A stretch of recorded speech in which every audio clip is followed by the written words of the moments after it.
Aujourd'hui, on va parler d'une image choisie par Guillaume Mazot et grâce à son travail, on va comprendre comment l'histoire traverse les époques avec succès.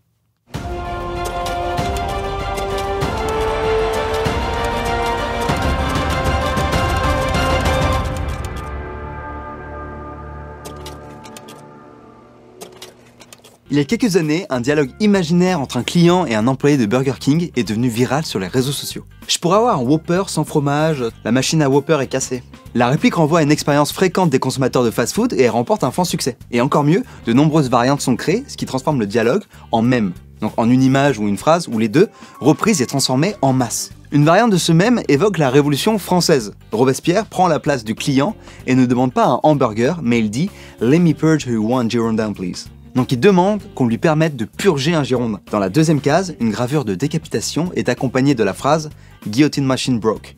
La machine à guillotine est cassée. Et dans la troisième et dernière case, le même Robespierre qu'au début, les yeux rouges et lumineux, répond « Bitch, fix that joint right now ». Salope, répare-moi ça tout de suite. Alors excusez ma vulgarité, c'est pas du tout mon style, je ne fais que décrire ce que je vois. Cette image nous montre que l'histoire continue à vivre dans notre quotidien et pas seulement dans les livres ou les mondes savants. En fait, même chez les populations a priori étrangères à la Révolution française, Robespierre continue d'être vu comme un monstre révolutionnaire. Pour Guillaume Mazot, Internet et ses réseaux comme 4chan, Reddit, Tumblr ou encore Instagram, Twitter et Facebook ont permis aux images de contribuer à l'écriture collective de l'histoire. Et si on se penche un peu plus sur l'image, on réalise autre chose. Le portrait de Robespierre, ce n'est pas n'importe lequel.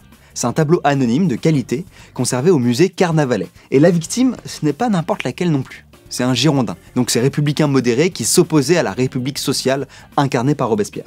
En fait, même la zombification de Robespierre, dans la dernière case, n'est pas tant que ça un délire contemporain.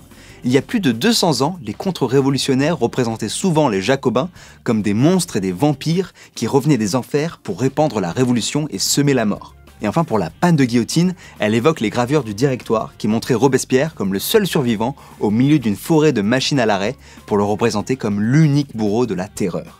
Donc de la même façon que pour les anciennes gravures ou les lithographies du 19e siècle, les mèmes transportent et transforment l'imaginaire des événements passés. Plus encore, ils permettent aussi de le comprendre d'une nouvelle manière. Merci à Guillaume Mazot qui nous a permis de faire cette vidéo et à bientôt sur Une image, une histoire.